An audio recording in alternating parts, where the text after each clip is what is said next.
Tobacco, tobacco, sing sweetly for tobacco. Tobacco is like love, oh, love it, for you see, I will prove it. What does smoking have to do with morality? Is smoking unethical? Should we say, is smoking a sin? The readings for this module focus on ethics and aesthetics in some way. To start, we have G.K. Chesterton writing on American morals in 1929. So keep in mind, prohibition is happening at this time. And so Chesterton is concerned. They took away alcohol. Are they going after my cigars next? Now, he is an Englishman. He's a journalist, and he's a poet and essayist. He's not living in America, but he has visited America. And he's had some what he considered concerning and confusing experiences where he would offer a cigar. And one journalist would say, oh, no, I'm not going to do that. And another one says, kind of conspiratorially, oh, yes, I have the vice. And Chesterton contends in response to this experience that nobody who has an abstract standard of right and wrong can possibly think it wrong to smoke a cigar. So what's that mean? What's he doing here? If we have this abstract concept of right and wrong, according to Chesterton, we wouldn't consider smoking a cigar sinful. Why is it a concrete concept of right and wrong? The way Chesterton looks at that is there something along the lines of, oh, grandma doesn't like how it smells. It must be sinful. Or more tellingly, my boss doesn't like those smoke breaks I'm taking. Oh, it must be sinful. Here's how Chesterton puts it. A man does not chop wood for the log hut by smoking, and a man does not make dividends for the big boss by smoking. And therefore, smoking has a smell as of something sinful. So today, we may have different concepts. Many of you are studying for some sort of health service later on, either mental health or nursing, or looking at biomedical sciences. So you are all very aware of the health risks of smoking, and I'm sure could make very compelling arguments along ethical lines about what sort of health decisions we should make. And you may even have some overlap with the public health concerns that King James I and VI had when we read A Counterblast to Tobacco.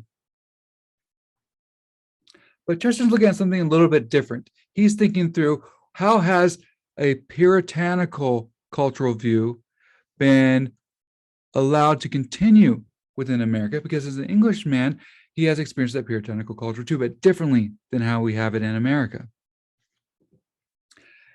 But at the same time, we may have other concerns with Chesterton. Remember, we talked about hermeneutics of suspicion. And so we don't just go along and say, oh, what's happening in this text that's on the surface, but say, what's underlying it? And so Chesterton has the same concerns, or rather, I would say I, as a reader, as an interpreter, have similar concerns with Chesterton that I had with A Counterblast to Tobacco. There's this concerning argument that has a racist undertone to it. Let's unpack that too. That's very confusing. It comes at the end of the article. By the way, a little aside, if this is your first thing you're reading of Chesterton, I am sorry. This is not where anyone should start reading Chesterton. You should probably start, if you've never read him before, is to read the Father Brown Mysteries or watch one of the television adaptations of them. Those are these delightful little stories where the idea is this priest who is a confessor, here's confessions within Catholic sacramental theology. This priest who's a confessor understands evil better than other people and solves crimes. That's where you should probably start with Chesterton, not this really confusing essay, but it's where he talks about tobacco and morality and makes some interesting points. And if you go beyond the Father Brown stories, what I would suggest, from my own personal opinion, what I think the best thing that you have to read of Chesterton is the long poem Ballad of the White Horse. It is beautiful.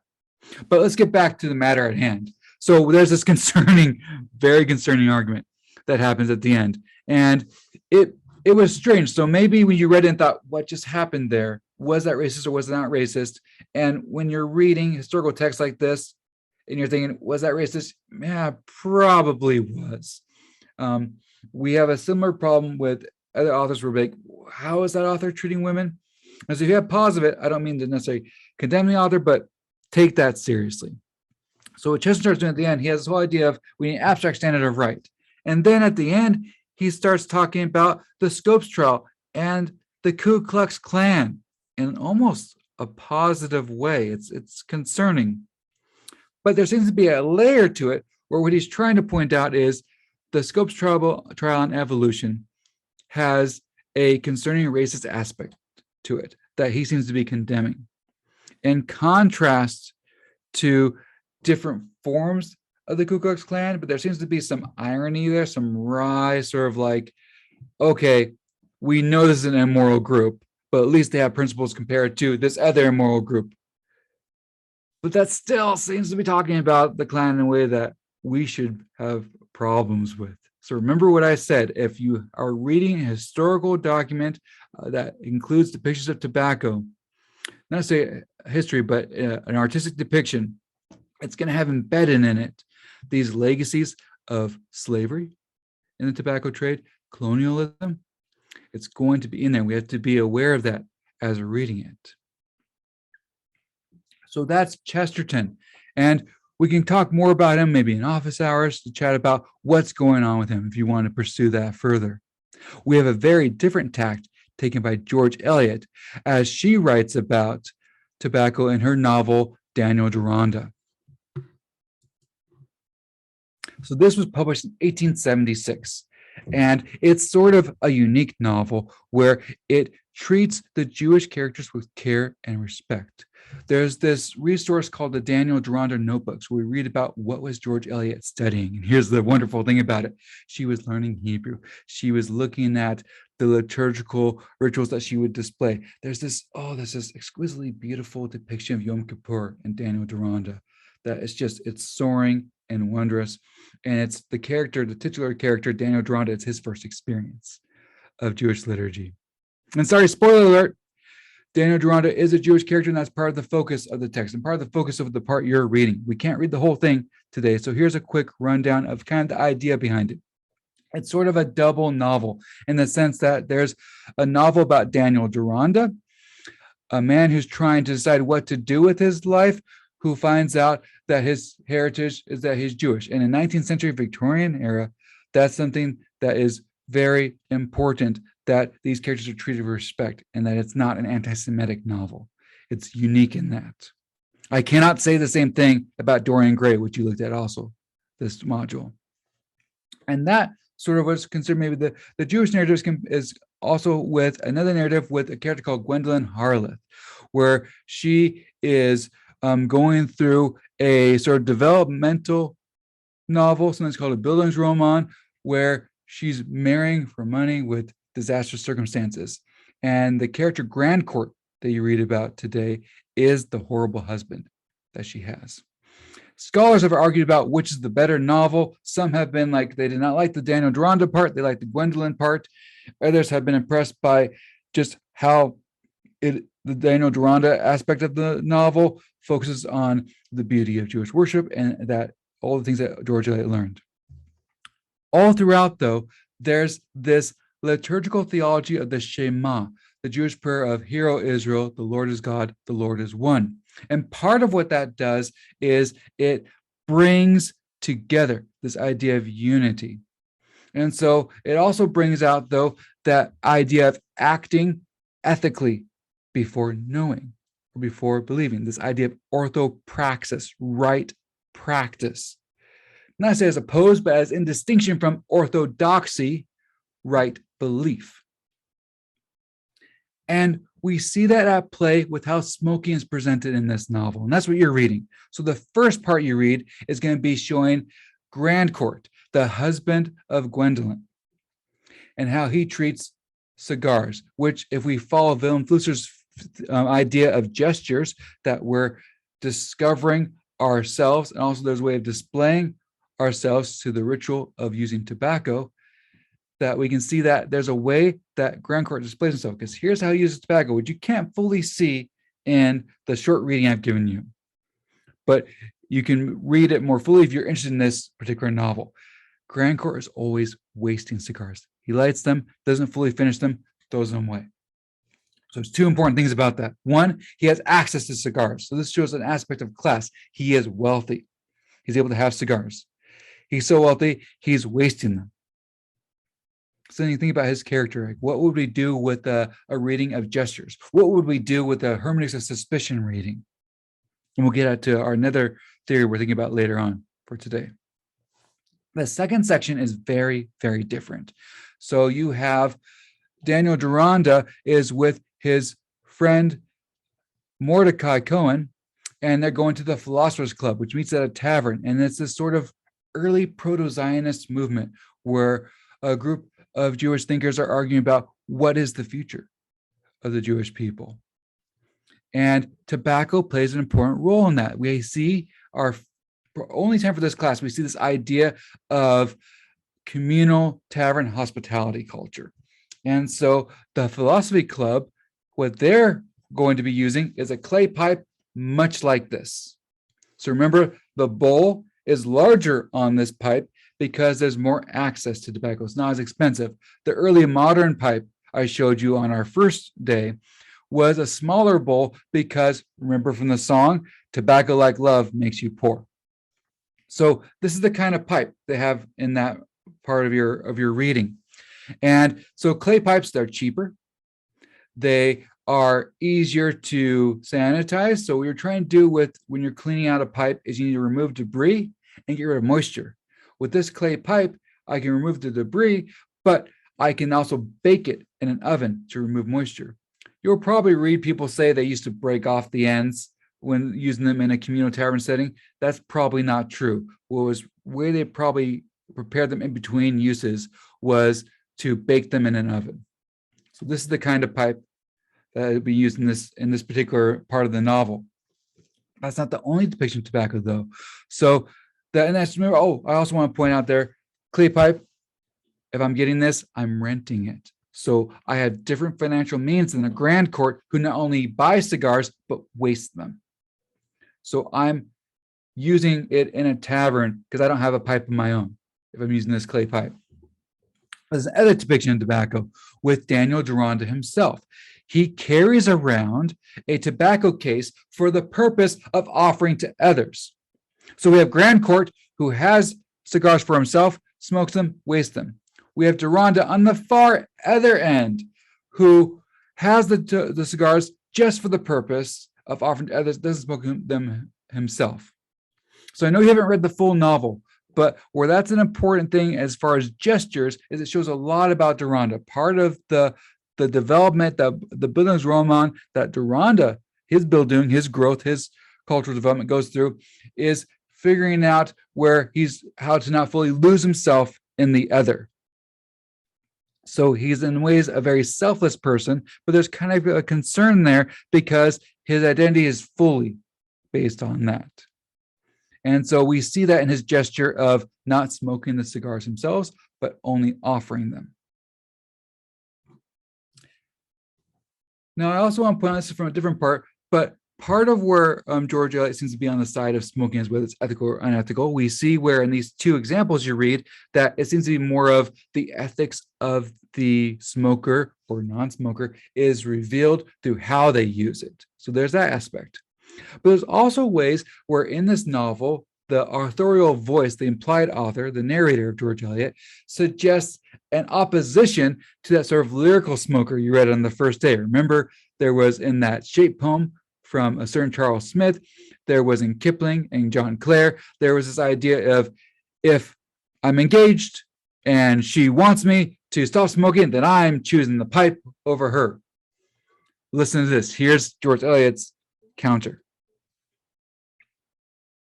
There may come a moment when even an excellent husband who has dropped smoking under more or less a pledge during courtship, for the first time will introduce his cigar smoke between himself and his wife. So in this novel, at one level, the relationship between smoking and the means of smoking can show something about the morality and the personality and the individuation of the person, the character. On another level, there can be this idea that maybe the smoke of smoking is not this thing that's filling the room and showing that you and I are united by the same air, but it's actually veiling us from each other as it's coming from my decision, my ethical decision, unethical or ethical decision to smoke. So this idea, we talked about this first day, does smoke, is it a symbol in these texts of a veil between persons, inhibiting relationships, or is this symbol of the unity between persons and that they're inhabiting the same space?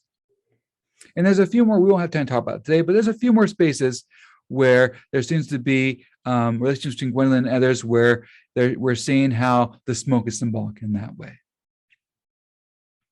So you have Chesterton as a strong, yes, smoking is moral, and it would be showing that we are immoral if we think otherwise. We have Eliot with this very nuanced way of how can I show through the use of tobacco the personality, the morality, and the relation to ethics of the individual. And now with Oscar Wilde in The Picture of Dorian Gray, which is an 1890 novel, we have this argument of maybe aesthetics is separate from ethics. In the preface to The Picture of Dorian Gray, Wilde offers an important aphorism where he argues that there's no such thing as a moral or immoral book. This separates aesthetics from ethics in ways that they were united more in the writings of George Eliot and G.K. Chesterton. So whether we're concerned about Chesterton or not, which I am concerned about how that essay ends, there's still an aspect where morality and aesthetics are considered together.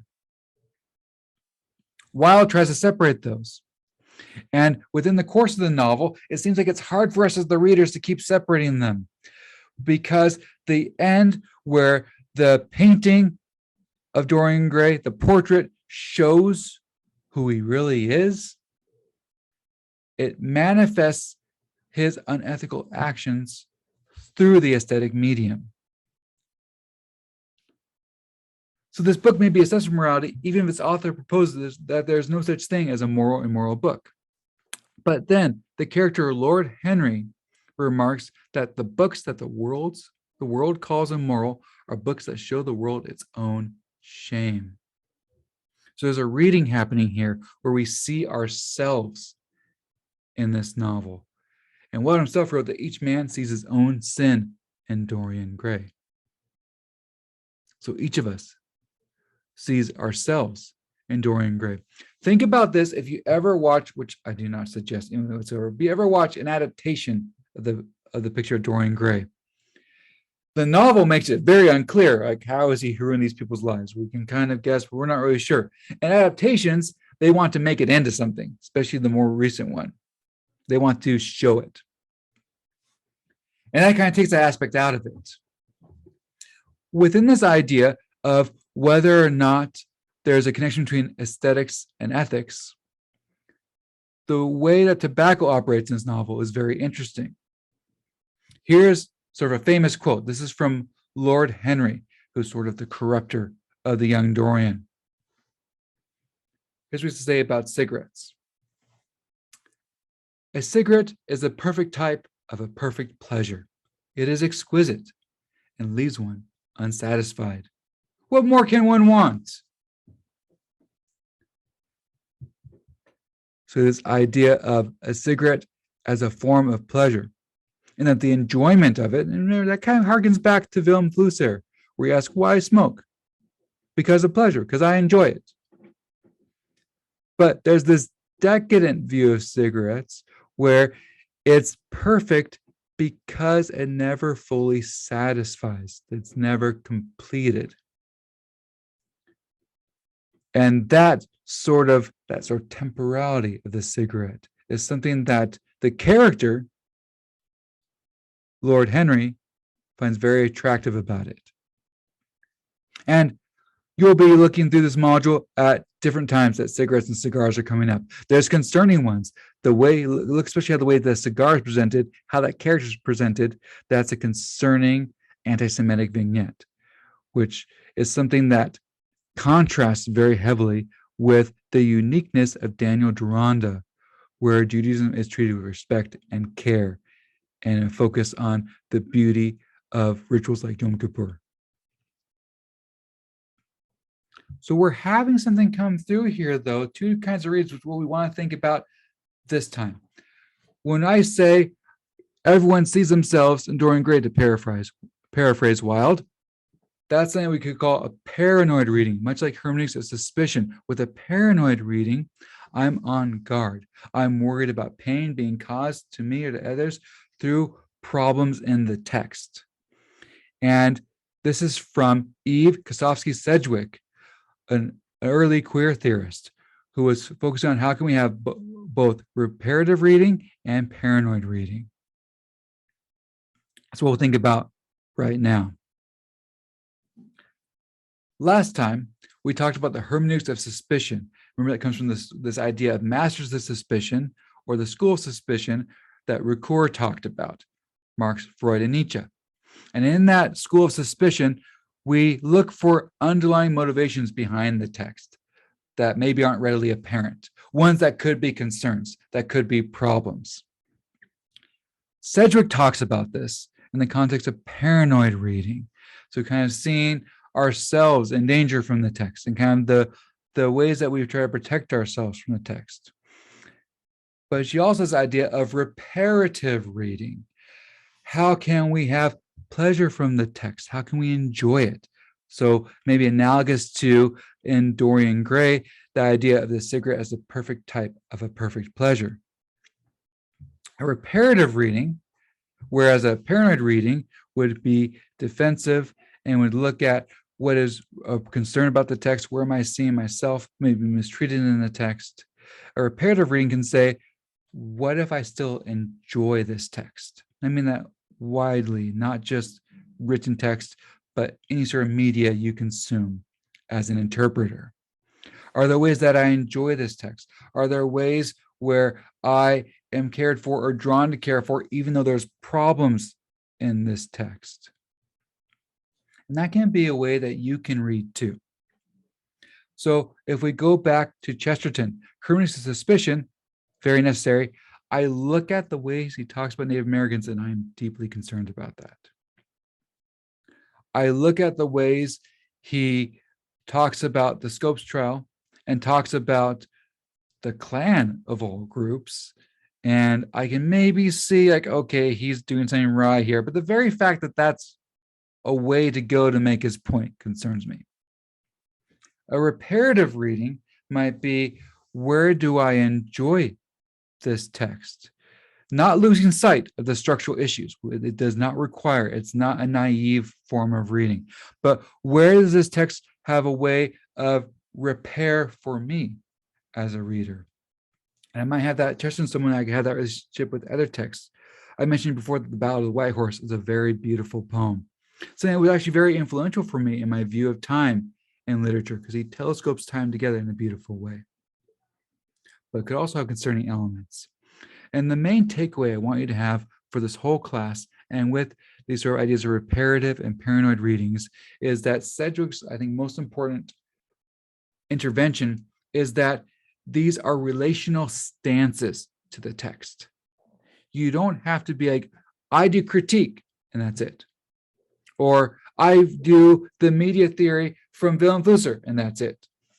But you can have different stances of paranoid and reparative, of suspicious and of faith. That's the two dichotomies of Ricoeur. You can have those with the same text at different readings, within the same reading, or at different times. And also, we as different persons can have those relationships differently with different texts.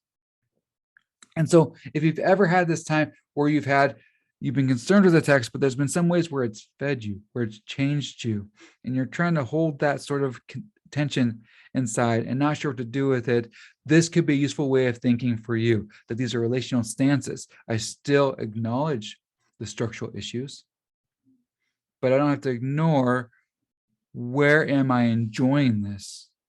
Where am I being affected by this text? And that paradox of holding those two together is actually in some ways a very Chestertonian reading of holding two seemingly disparate, unreconcilable truths together.